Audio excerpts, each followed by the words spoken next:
Good afternoon. Welcome to our ceremony. My name is Mike Ressler. I'm a battalion chief, retired from the Rapid City Fire Department. It's my honor to have been asked to serve as the master of ceremony this afternoon. Before I introduce our next guest, our special guest, Larry Connor, I have a bit of a small story to tell you. It's a silver lining kind of thing. A local artist named Ira Olson got a piece of rock and sculpted a very poignant memorial for 9/11. And to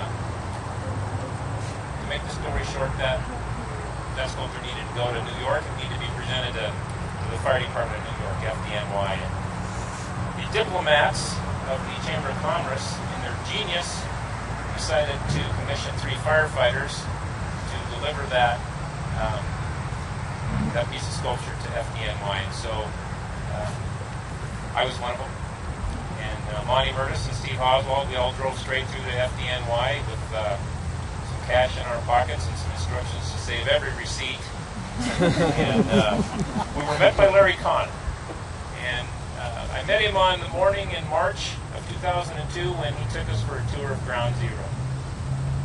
And later on that day, he gave us meaning the firefighters, gave us a tour of some of his haunts in New York City. And I remember 2 things about Larry and that tour. We got there fast, and we always had a parking plate right out in front of where we're at. So, I'd like to introduce at this time Larry Connors, retired battalion chief, FDNY.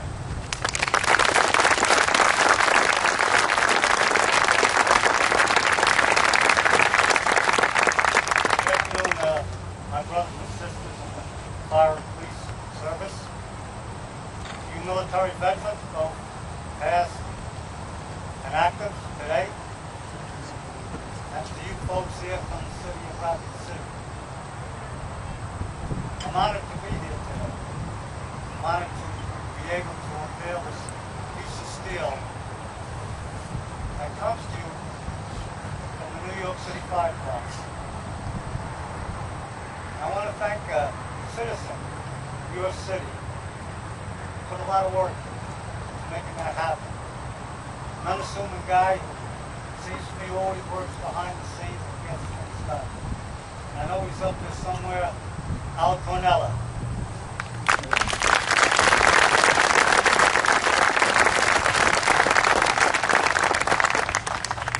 There's another important friend I have here. He's your funeral director. And I'll tell you, it was a culture shock for me to go around this town with him, to sit down and have lunch with him, and everybody was stopping on his table saying hello. Watching Western movies from the old days when I was a kid, I viewed these guys as the Undertaker. Their black horses and black garments. Wonderful guy. He took me over here to the museum and brought me into the art gallery. And he mentioned to me, he said, Larry, I wish I had the talent to paint pictures like this.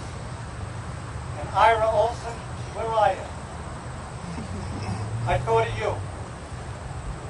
I've seen that sculpture many times and I marvel at the detail of it.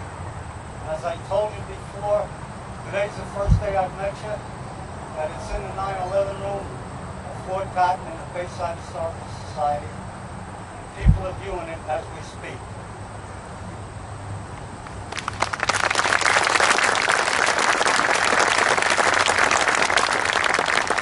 What a great gift you have, Ira. You know something? I think your greater gift may be your generosity and your humanity. Spend all that time on that sculpture and to send it to us in our sadness and grief.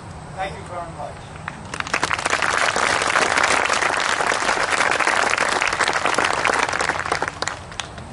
I recall when the 3 firefighters from Rapid City came to New York with your Chamber of Commerce diplomats who were led in prayer by Booth. We were facing the cross, 2 steel eye beams. sometime after that, I don't know whether a reporter asked Mike what was his sense now that he had looked at the thing. Or that I just overheard him say what he said. He said, I have a feeling of overwhelming sadness. That sadness still pervades in New York this day. It may no longer be overwhelming, but there still is sadness over the events that occurred on 9/11.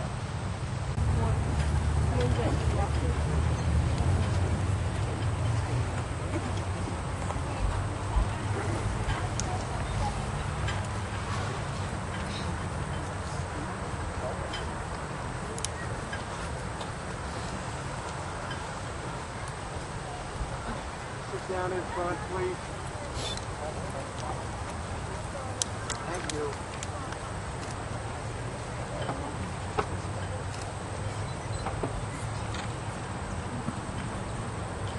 I'm told by Ozzy that this is going to be mounted on a piece of granite, 4 foot and 6 inches tall.